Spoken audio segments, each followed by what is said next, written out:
This week I have the second interview I did while in Burlington, Vermont a couple of weeks ago.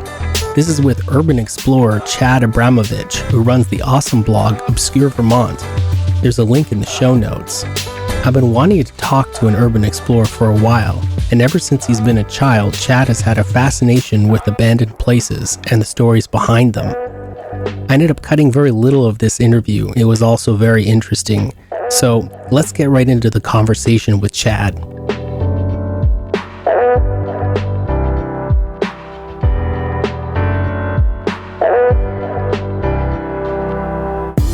What I find is that everyone is sort of different, and I have quite a few friends who are also explorers as well, and maybe they're just into abandoned insane asylums or farmhouses, so everyone can sort of find like their thing that they like to sort of seek out more so. And I like a broad spectrum of places I explore because they each, they're diverse and they all can tell a different story and give sort of a different perspective on things.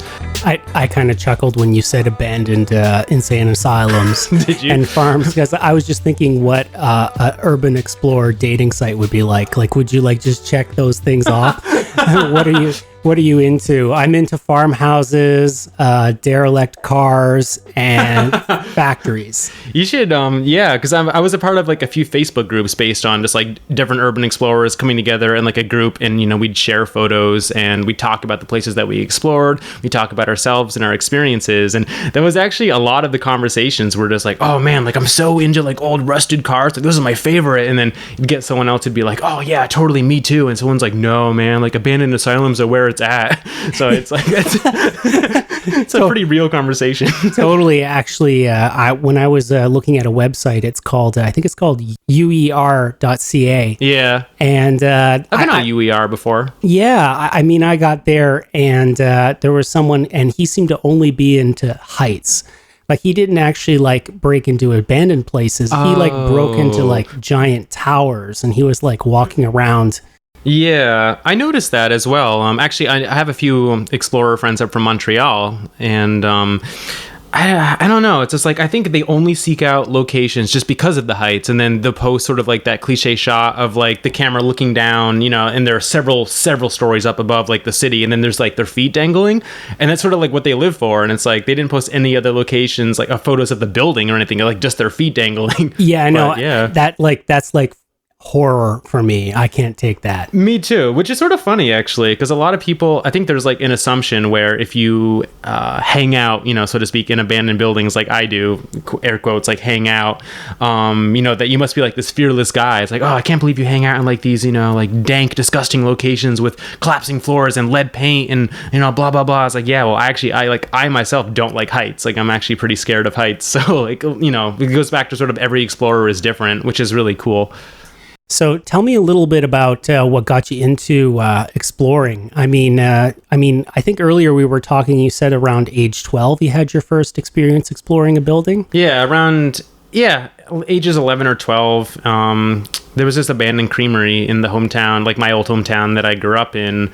And I don't know, I was always taken by the building. We used to pass it on car rides and stuff like that, going, running errands with my mother or something. And I'd always when we'd go by, I'd always try to catch a glimpse inside a window or a door. And I'd be fascinated, by just the stuff that was left inside the building, just the peeling paint, stuff hanging from the ceiling, maybe a rusted artifact or something. And I wanted to know more about this world. And I guess I never felt I was quote unquote normal, and I really hate the term normal. I don't, there is no such thing as normal, but a lot of people seem to buy into that sort of charade. So a lot of my friends, were trying out for soccer or football and stuff like that, and I was never into sports or anything like that as a kid. I guess I wanted something different. I was always sort of searching for something to expand my mind, to inspire me, just for something more.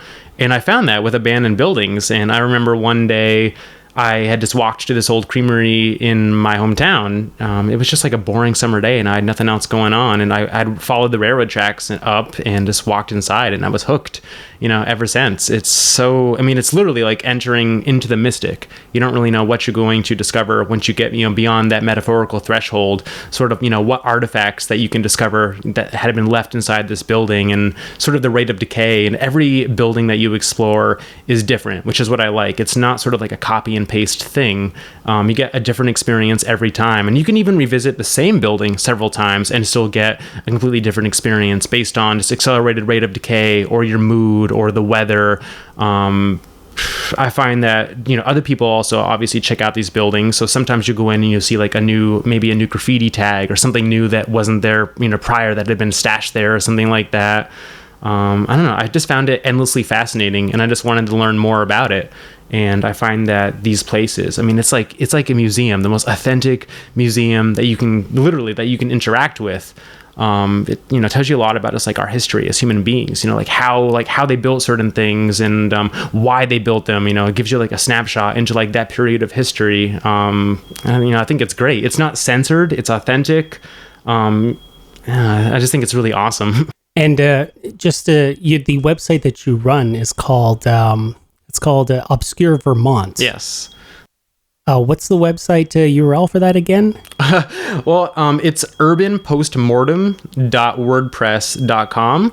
Yeah. And it's the Urban Postmortem was the original name of my blog. Actually, when I started it around 2012, it was supposedly, I had started it just for to talk about my urban explorations and to showcase my photos. But it grew beyond that into Obscure Vermont because I guess I identify with being like a storyteller by nature, and I realized that there's all these, at least the things that I were interested in, like there was all these amazing things just beyond the world of just abandoned structures, and I had all these pictures and all these these stories, and I wanted to sort of diversify my blog a little bit, so it turned into Obscure Vermont, but WordPress wouldn't let me change the URL. So that's the story behind that. And just to like get into that, I mean, if you go there, you're going to see all kinds of really interesting pictures of just buildings. These a lot of them just really elegant buildings from the 19th century. Some of them are more rustic sort of houses. There's one post that I read recently. I think it's called the Syrup People. Oh, the House of the Syrup Folk. Yes, the House of the Syrup Folk. That was a fun explore. and I just remember like reading about it, and tell us a little about that. I mean, you found this house, that looked like it was totally abandoned. It was just kind of in the middle of the country, and there was this motorcycle that looked like it had a tree growing through it. It had a tree growing right through the tire. Actually, I had posted a photo on my Instagram account, and it's just incredible, like the other people in the photographer community or the explorer community that you'll meet, and they a lot of times have different information that they can add. And one guy had commented it. He was like, "Oh, that's like a rare Czechoslovakian like motorbike from like the 1980s." I'm like, "What? Like in Vermont?" Like I had no idea. So that was really cool. The House of the Syrup Folk was an accidental find. I had someone message me on Facebook, and they had show me a photo of that house. Like, "Oh, have you seen this place?" I'm like, "No." And this was a pretty Vermont explorer, so to speak. I mean, Vermont, we're not an industrialized state. We're known really for like our abandoned farmhouses. We definitely have just a more sort of like simplistic structures up here. And for a while, I had sort of grown bored with it. So I was heading out of state a lot to explore the bigger abandoned mineral springs hotels or insane asylums, or really just whatever I can get my hands on. I was just hungry, to have those experiences. And this was a pleasant surprise when someone had sent me the photo, like, "Oh, you need to check this out." And they gave me, the address. So I did. I checked it out in like the dying days of August a few years ago. And I had brought a friend of mine there, and it was a fairly big like abandoned wooden farmhouse, and the craftsmanship was pretty impressive. Just like the subtle details in the architecture of the place, but there was something very wild and off-putting about it as soon as we had pulled up the car and we had gotten out, and my sort of adventure, so to speak, began as soon as I set foot on the lawn, which was really just like a weed pit. And I began slipping and sliding on like all these buried artifacts that like the lawn, the woods had just consumed them. Like this old lazy boy chair. There was like, I don't know, like a weird collection of garden hoses, like 40 garden hoses. It was sort of weird. And like all these other weird things that I was just like banging my shins into and stuff. And I was just like, oh my God, like I couldn't believe how much stuff there was on the lawn. And as I got closer to the house, was very evident that it had been abandoned, for a long time. Like the structure, parts of it were sort of detaching from each other. There was some holes in the walls. The basement foundation was starting to give in. The windows were broken. So there was like telltale signs that this place was not inhabited. But there were some weird things that I immediately noticed, like a satellite dish. They had, there was a satellite dish that was hooked up to the side of the house, and I stopped it and was observing it, and it was shockingly like almost new, like brand new. It had to have been like a few months old.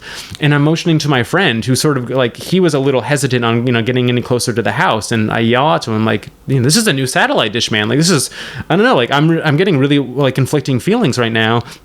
And I started noticing other signs of human habitation. There was a broken window, and a lot of the windows in the front of the house were broken, but someone had picked up the shards of glass from this old window, and they had put them in the slots like around the window. They had set them there and sort of arranged them very neatly. And, I had never seen that before at all. I don't know. It's hard to explain. I think when it comes to exploring, I myself try to gauge sort of something called like the reward to risk ratio. So I try to weigh out the situation as best as I can. And if the reward is greater than the risk, I try to go for it. But if not, then I'd like to think I use common sense and back off. And, back to my prior point that I made, like every explorer is different. Everyone has different like codes of conducts and personalities. I know quite a few people over the years who, I don't know, it's like they try to demonstrate like false bravado. Like I know a lot of people in like the internet urban exploring, I don't know, like archives or Facebook pages. It's like the braver you are, the quote unquote cooler you are. And that's not what it's about to me. It's about having a good experience, but also making it back in one piece because you want to have more experiences. And I felt something just very weird about this house, and I couldn't explain it to myself or to my friend. It was like, I'm just getting like this really weird vibe right now. I don't feel comfortable here. I can't back that up. I just feel like I need to leave. And eventually I decided to leave. And just as I was leaving, I looked up in one of the upper windows, and like a colony of raccoons had been, were peering out at me and like watching me go back towards the car, and they ducked their heads back in. And, like it was, the house had imprinted itself in my mind as like one of my eerie, like the creepiest explorers I've been on to date. And it vexed me, because I'm like, well, there's no reason for it. Like I've actually had, really terrifying experiences before in other places that would warrant that feeling. But this house, I don't know. I didn't forget about it. And a year later, I was talking to another buddy of mine, and we decided, to take a trip back. I'm like, what, screw it. Like, I wonder, like, I want to see this place again. And I want to see like what about it made me so scared. And we actually got inside this time, and it was incredible. It was, the house was definitely old, built in the late 1800s, but the inside was a time capsule of when it had been sort of remodeled in the 1970s or maybe even the late 60s. So you had like the garish, typical like 70s wallpaper that was in like the walls, and you had like, like shag carpeting, and like, just one room in particular was the entire wall was plastered with pictures and newspaper clippings and magazine printouts of celebrities from like the 60s and 70s. And yeah, I saw like there was like a bumper sticker or something that said, "Is Elvis Presley single again?" or something along those lines. Oh, what did that say? Something like that. Like, or is Elvis really dead? Or something along like a conspiracy sort of thing. And you had a bunch of pictures of people with bowl haircuts, from the 60s and the 70s. Yeah. There was like Gordon Lightfoot, I think, was on the wall. Who else? John Wayne. There was a picture of John Wayne. Like, definitely there was like a motif of like country western stars of that era. So I think whoever was in charge of like the interior decor, I guess really like those were his heroes or her heroes. But there were, I remember seeing some pictures of this, and you can see it on the blog. I'll link to this particular one, but there was like Lego pieces. Oh, there was like a kid's room there. There was a lot of, that's the thing about like, exploring is you never know what is going to be left behind in any location that you explore. And this house was packed, with personal belongings still. It's, it almost like raises it just, I think it says a lot just about like, the human existence. It's like, why would someone actively like forsake this place and just leave all their belongings behind? And there's a story for every corner of the house, and that's what I love about exploring so much. It's someone, diagnosed, I have Asperger's, and someone who has felt like I have never really understood myself or the world that I lived in. I think these explorers, ironically, they make me think a lot. And I love philosophy and I love thinking, and it's almost like problem solving or putting together like a puzzle. So every explorer that I have, I like to feel like I take something from that, and it maybe gives me a better understanding of the world I live in, or maybe at least another question that I just haven't been able to answer. But yeah, no, there was a lot of Legos. We actually, we stepped on quite a few of them. They're still causing problems even years later. I mean, I saw Legos, I saw dolls. I mean, I guess there was a room full of decapitated dolls' heads up at the second floor. We found like all these weird that would dolls' scare heads. the crap out of me. Yeah, it made for a great photo. So when I got beyond like, oh, this is really, creepy, and I'm like, oh wait, this will make an awesome photo. And it's like, sometimes it's funny, like your enthusiasm for a good photo can sometimes override those, oh my god, like this is really sketchy sort of vibes. So it's, I don't know, you have to be really devoted, I guess. Yeah, I mean, I guess for me, like when I saw the picture, maybe it was because of the kids' artifacts more than anything else. It really makes me question what happened. Like, why did they leave all these toys all over the place? Like, I mean, did someone just take these people away? I mean, like one moment they're there, one moment they're not, you know?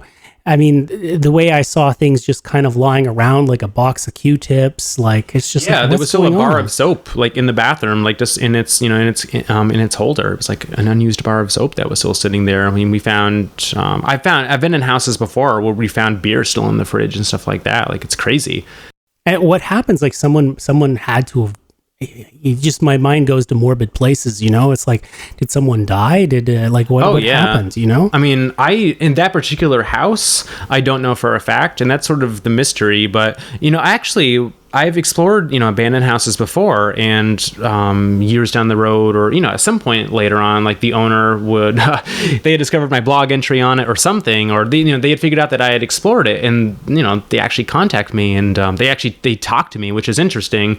And a lot of the times, these old Vermont farmhouses just become condemned. They just, as the years go on, they just get to a point where you can't live in it anymore. It's falling down. It needs a lot of work, at least to sort of just to keep the structure standing, not even to like renovate it, but just to keep it standing. And it costs money to even tear down too. So there's a lot of Vermont's sort of known for its building codes, regulations, and stuff like that, and Act 250. So you really have to adhere to a lot of standards to get it up to par. And these old, especially like old Vermont farming families, a lot of people in Vermont, are sort of around the poverty line, and they can't afford that at all. So that's unfortunately why a lot of these places sort of just go to the wayside. It's just one way or another. It's just they're condemned somehow, and so the family, a lot of times they just move on to another place.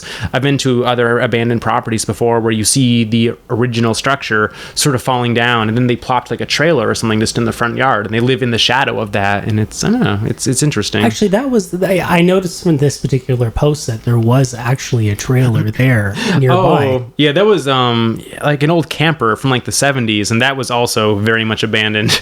Like, I stuck my camera inside the door, and I'm pretty sure there was like a bee's nest in there. Like, I heard just a lot of buzzing, and I saw a few hornets around there, so I didn't want to get too close, but it was pretty fetid inside and gross. Yeah, so I mean, have you had any close calls? I try to be as safe as I possibly can. I try to, with the reward to risk ratio, I try to assess the situation, especially, testing floors before I go into a building, right? Stuff like that. I mean, I try to wear boots when I explore, try to wear jeans or long pants and, a long sleeve shirt. You never know. Lead paint, a rusty nail, ticks, especially if the place is sort of grown wild. You can never be definitely too careful. So safety is pretty paramount. I remember I was exploring a ghost town in upstate New York a few years ago, and within 5 minutes of being there, my friend had impaled himself in the foot with a nail and went all the way through his foot. Ugh. And we had to cut the trip short. Did he get a tetanus shot? Yeah, we had to cut the trip short and go to the nearest hospital, unfortunately. Yeah. So that's like a sobering reminder where it's just like, even if you are careful, stuff can still happen to you. And I think my closest call was almost falling through a floor, actually. Mm-hmm. There was this abandoned hotel I was talking to you about in central Vermont, and it was the building that really got me into urban exploring. It's been a huge part of my life.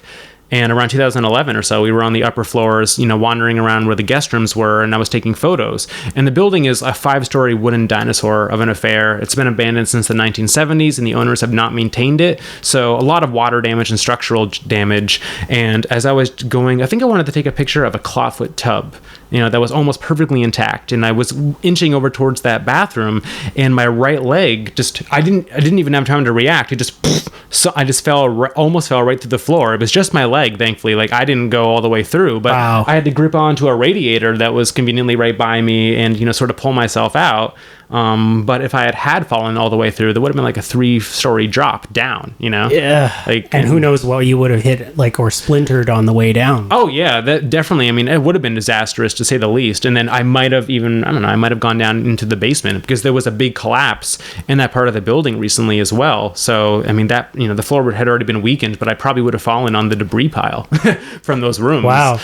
I mean, like, the basement would be one place that I would be, I guess if I were doing it, the basement would be like one place I would be like, is it really worth going down there with all the mold and the was water? A scary idea, but oh my God, like I did go down actually in the basement, and it was just, I don't know, it was a labyrinth of, stone basement filled with things that like creeped and crawled. The staircase wasn't even attached to anything. Like it wobbled like hell when we were going down. And my first thought was like, they built a staircase they didn't secure to the wall or to the floor. It was, beyond me. But a lot of, different parts of the basement had collapsed, and some of the roof, was slumping as well. So it was quite a risky affair, definitely. And if anything were to happen to you down there, no one probably would have found me. Like there was another post you made on your site, and it was actually a factory of some kind, and it was a winter post. And was it the dress factory?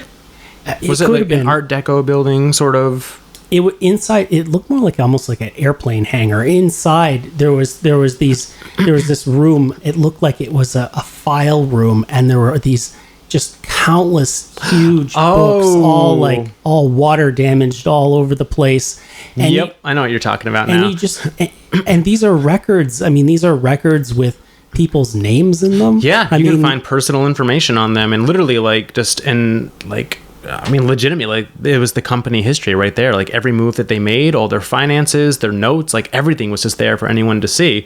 That was an abandoned railroad manufacturing and repair headquarters, actually, down in southern New England. And yeah, the building was probably bigger than an airport hangar. It was humongous.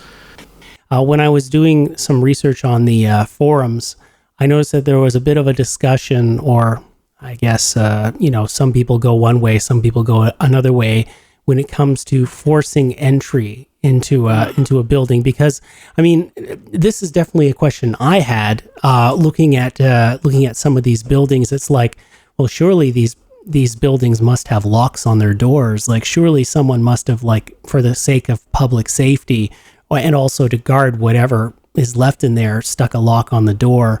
And so do some urban explorers break in, for lack of a better word, and do some urban explorers, I guess, wait until the structural integrity of the building becomes such that they can get in a different way? Yes to both, actually. And some buildings are sealed up really well, and actually, surprisingly, other buildings like the aforementioned railroad manufacturing headquarters was wide open. So I guess it depends on the property owner, maybe in the community that it's in.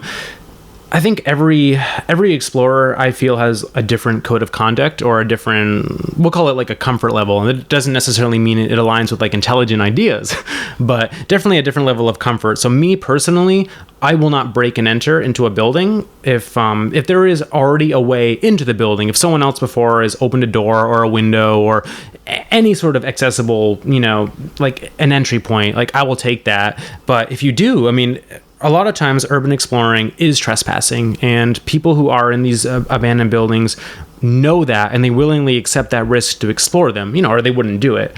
And if you're caught inside an abandoned building, by a cop or a disgruntled property owner or something, I feel that I would rather only have, like a trespassing charge, added up against me, as opposed to like a breaking and entering charge, which is actually a crime, and it's sort of like in today's day and age, unfortunately, it's more like curiosity, unfortunately, is considered a crime. And a lot of people don't understand like why people like myself like, quote unquote, hanging out in abandoned buildings. Some people see that as a suspicious activity, but at the end of the day, I would rather definitely be in trouble just for taking a few pictures than as opposed to actually vandalizing or breaking and entering. I find that a lot of people, unfortunately, abandoned buildings draw like some unsavory crowds, just some very disrespectful people, and they view these places as wrong. They're very wrong to view them as this, but like law-free zones. Like, oh, I'm in this old factory that no one cares about anymore. I can do whatever I want here, and that's not the case, because a lot of times it's owned by someone. Like someone is paying taxes on the building, and it's his legal responsibility. So if he calls the cops, they're in trouble, definitely. And so you never know, like if you're inside an abandoned building, whether if it's another urban explorer that you meet across, or some stupid kids, or whoever, like maybe it's like a transient homeless guy or something. You never know like where their head's at, what sort of person they are, how they react. Ironically enough, urban exploring, I feel, has taught me a great deal of social engineering, and I'm a pretty socially awkward, like introverted guy as well. I definitely keep to myself more. But I've learned over the years just sort of how to communicate with people, whether it is like a property owner or a police officer or meeting someone else inside a building. It really teaches you, it teaches you people skills. And that's actually been incredibly valuable. I've had some pretty shaky experiences as well. Like I've been held at gunpoint before. Wow. Yeah. What was that all about? So you actually met somebody, so you actually got to the building, and was it a security guard, or was it just whoever was at the building? Oh, it depends on which time. I've been held at gunpoint more than once, and I guess, wow, I completely diverted, I feel, from your original question. But there was one in particular time, I guess I'll get on. I was exploring an abandoned lead mine, and this was a phenomenal explore, like this huge industrial wasteland in completely rural upstate New York. And this retired police officer was known to sort of, for whatever reason, his hobby was patrolling the property day and night in his truck. He'd just drive around the perimeter, and if he caught anyone, he'd, essentially like confront them and cause like a whole bunch of trouble. And he did catch us. We thought we were being really savvy too. We parked about like a mile away, and we walked into the woods thinking like, oh, like, there's no way he'll catch us now if we're careful. And we get back to the car, and just as we were sort of like, we made it, he sees us and he barrels down the hill. He was hiding in the woods and waiting for us. And when he saw us, he barreled down the hill and he blocked us in.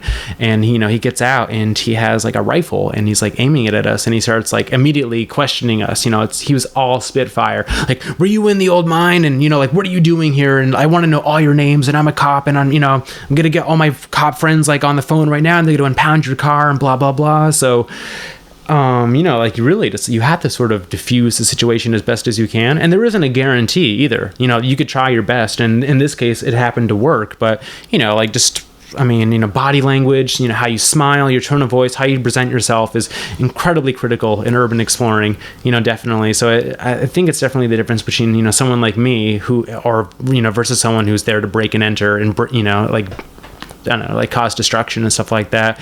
Because if I was a property owner, and let's say I had like this abandoned building on my property, and it is a hazard, unfortunately, if someone gets hurt, like on your property, like, you're legally responsible, and I would be, I'd be a little disturbed too. I'd probably be a little paranoid as well. So wouldn't it make me feel any better if, someone was there breaking my windows just to get in, as opposed to, catching someone with like a camera? It's like, oh, okay. Like a motto, so to speak, of urban exploring is take only photos and leave only footsteps. And it's really just, it's a code of ethics thing, because I feel these locations are really special, even though they're like smelly old abandoned buildings, or really any forsaken site. It could be a bridge, a building, a tunnel, whatever.